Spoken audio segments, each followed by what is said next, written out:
welcome to week 8. This is Rogue Cooking CSA style.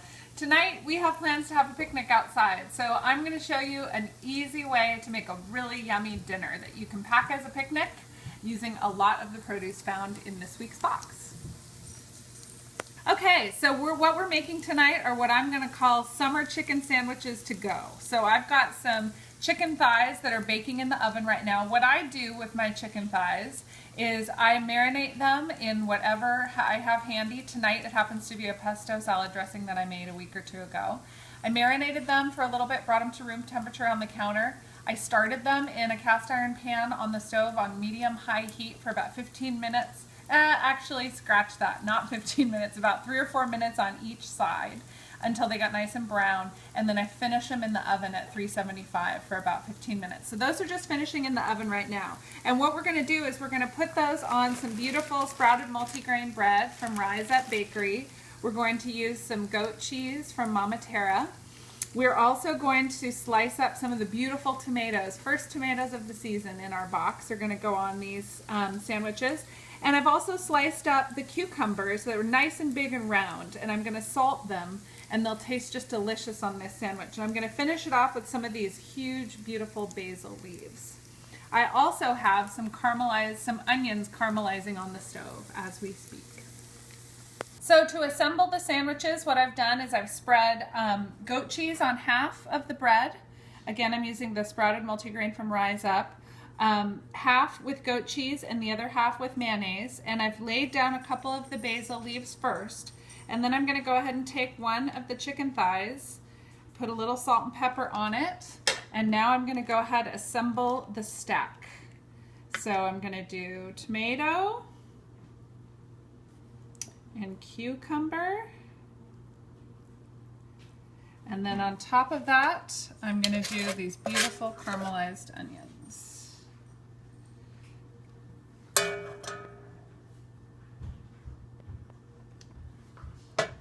Okay, so here we have this gorgeous, easy sandwich featuring lots and lots of vegetables from our CSA this week. It travels really easily, so I'm going to go ahead and just wrap it up in parchment paper, pack it in the picnic basket, and we'll be ready to go.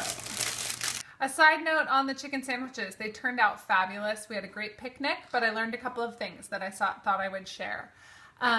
They were delicious and did not get soggy in the time that we wrapped them up and took them to the picnic and had them for about an hour before eating them. But after that point, they did start to get a little bit soggy. So I would recommend, if you're using fresh bread, go ahead and use it as is for your sandwiches if you're going to be eating them right away. But if you're needing to store them for any length of time, I would definitely toast the bread first. I think that would work out really well.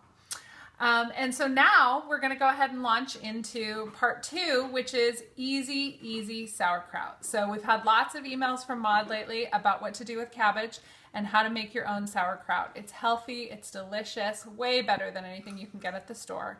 And it's something that kind of mystifies people, I think, from time to time. So this is an easy recipe that I found where you don't need any special tools. So what we're going to be using today are 2 heads of cabbage. I'm going to use a red and a green, and we're going to make this sauerkraut in wide mouth mason jars, and the amount that we're going to make will be equal to about 2 quarts. The reason I'm doing it this way is I don't have a crock, so this is a super easy way to do it. And we're going to start by peeling off the older kind of withered outer leaves of the cabbage, and I have to confess one of these cabbages is from last week, so this just goes to show you don't have to use it the first week and it can still be good. And then we're going to go ahead and take off the outer leaves of the second cabbage. And then I'm going to go ahead and quarter these and run them through the food processor. You can either grate your cabbage, you can certainly chop it and slice it by hand if you don't have a food processor or if you prefer. Or you can use the slicing tool rather than the grater on your food processor. It really doesn't matter, it's just all up to your preference.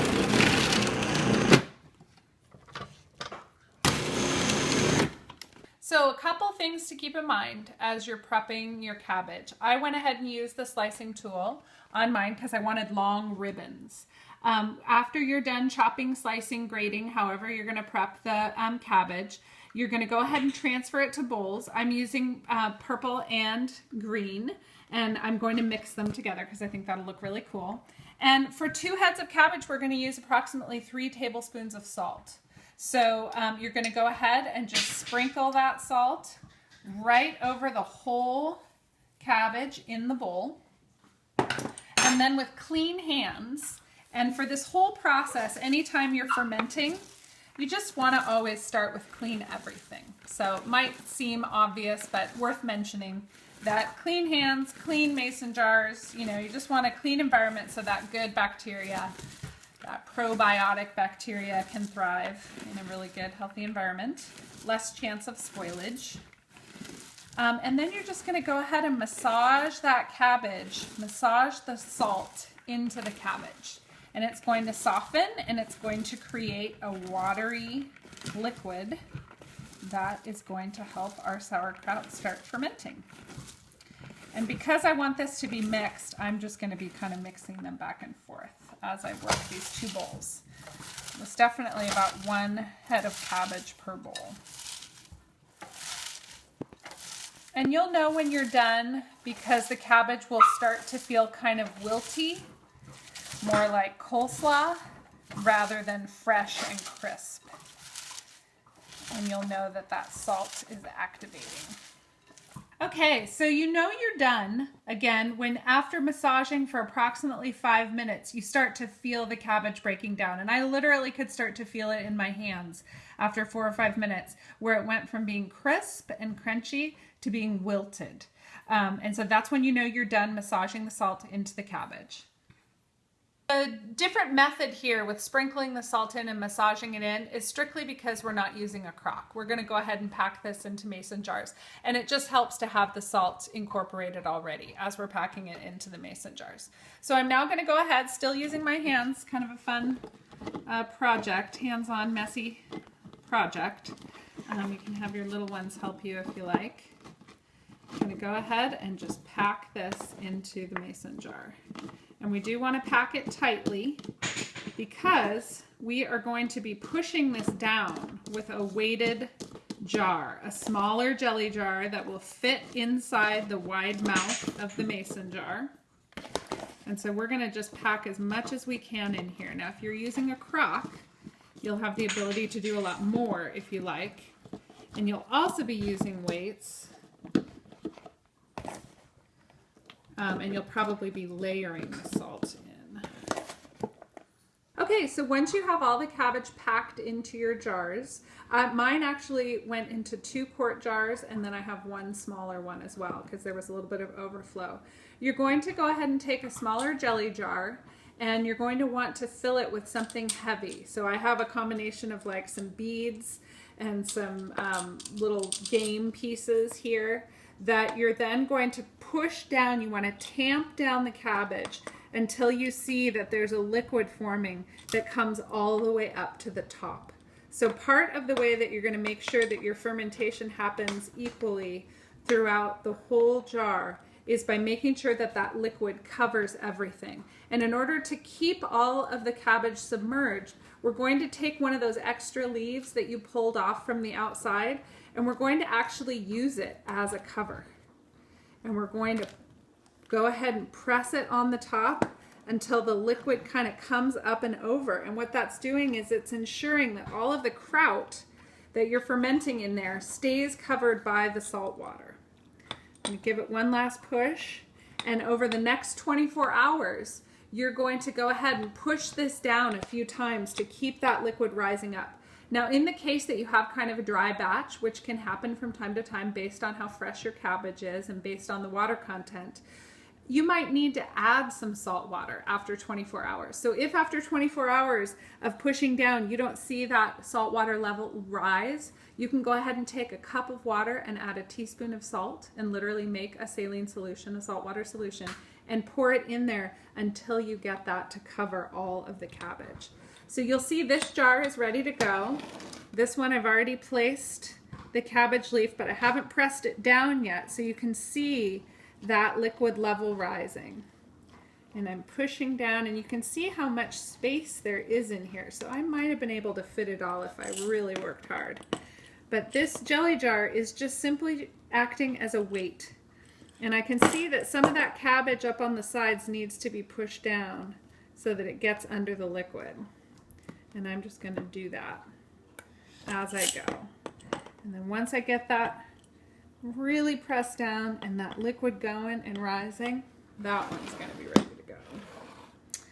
And this one, I've already placed the leaf on top, and that liquid is raring to go. So now these are going to go ahead and stay on the counter in my kitchen. Sometimes you might stick them in a pantry, some cool, dark place. You don't want them in direct sunlight, and you don't want anything very warm. But around 65 degrees works really well. And this is going to ferment for anywhere from 3 to 10 days. Now, the nice thing about this kind of easy, do-it-yourself project is that you really can't mess it up.